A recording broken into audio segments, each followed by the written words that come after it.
At the Jacksonville Community Center today. Now, it still is running for about an hour until 6 o'clock. Most blood donations take less than an hour. And as we've shown in our stories last week, it can make a difference to those who receive them. We've already seen a great number of donors coming out to our locations, our donor centers, and our mobile events. But another thing that goes right along with that is organ donation. And so we partner with the Illinois Secretary of State's office to make sure that people are aware, come out and donate blood, but also sign up to be an organ donor. In Illinois, there are 3,000 people on the organ transplant list at any given time. And there were several other blood drives around Springfield today. We had one at our station here this morning, and there's one happening at Sherman in the public library right now until 6:30, and the donor centers were open for normal hours of operation. There's still time to join News Channel 20 and Impact Life for our Joy of Sharing blood drive. All this week, you can use the QR code on your screen right now to find a location so you can set up an appointment near you and give back to those in need. Well, News Channel 20 and Fox, Illinois, we're preparing for our annual Joy of Sharing. We are teaming up with Farm and Home Supply for the special one-day event. On Friday, December 6th, we'll be collecting donations of food and toys to support Central Illinois Food Bank, Toys for Tots, and the Animal Protective League. We'll start taking donations at 7 a.m. at Farm and Home in Springfield, so come on down, see us, and experience the joy of sharing. Today, we're wrapping up the week with a story from one of our very own. News Channel 20's Emily Jordan sat down with Stacey Skryzak to learn more about the impact blood donations have had on their miracle family. Emily? That's right. Ryan and Stacey Skryzak's triplets, Abigail, Parker, and Peyton, were born more than 17 weeks premature in 2013.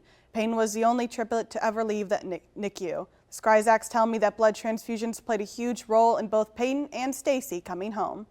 It was a pretty scary moment for me as a father, and seeing all that happen and not having her around. For Ryan and Stacey, blood donations are the reason Stacey and Peyton are here today.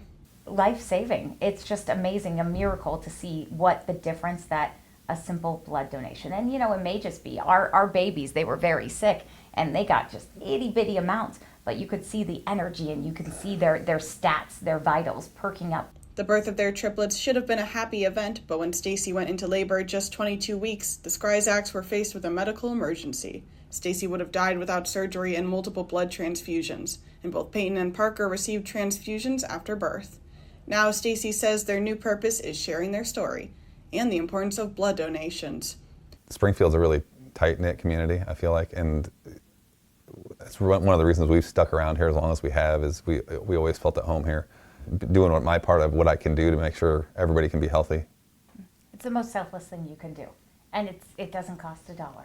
Ryan donates blood every 8 weeks. He says it's the easiest way to help. Stacey and Ryan also started a foundation in honor of Parker and Abby, which helps other NICU parents, and they encourage people to donate blood. It means so much to us to know that, you know, we can keep their memory alive, but then we can also pay it forward. So when it came time to find ways to not only honor, but to give back to our community and beyond, this was kind of a no-brainer. Stacey says they tell Peyton blood was her superhero power. Stacey also needed blood transfusions after her pregnancy with her youngest child, Piper. Now Peyton is an honor roll student and a swimmer. Pretty amazing, and she's just this brilliant girl that may cause a lot of gray hairs for us, but you know, she is bright and she is such a kind soul, and she knows no stranger, and we're just so lucky. She was meant to be here. Skryzak says grief never goes away, but you learn how to live with it. For her family, grief and happiness can coexist. What's important to them is sharing their stories so that other families experiencing the same thing know they're not alone. I'm Emily Jordan. Back to you. Thanks, Emily. There's still time to join News Channel 20 and Impact Life for our Joy of Sharing blood drive. All this week, you can scan the QR code on your screen now to find a location near you and set up an appointment. I did it. It's super easy. I'm going to give Wednesday. Give back to those in need, and thank you. Yes, thank you. It saved my life. As part of this, News Channel 20 and Fox, Illinois, it's part of our Joy of Sharing. We are teaming up with Farm and Home Supply for a special one-day special event. It's coming up Friday, December 6th. We're going to be collecting donations of food and toys to support the Central Illinois Food Bank, Toys for Tots, and the Animal Protective League. We start taking donations at 7 a.m. at Farm and Home in Springfield, so come on down, see us, and experience the joy of sharing. Thanks for watching. Stick around by subscribing today and don't miss a single video.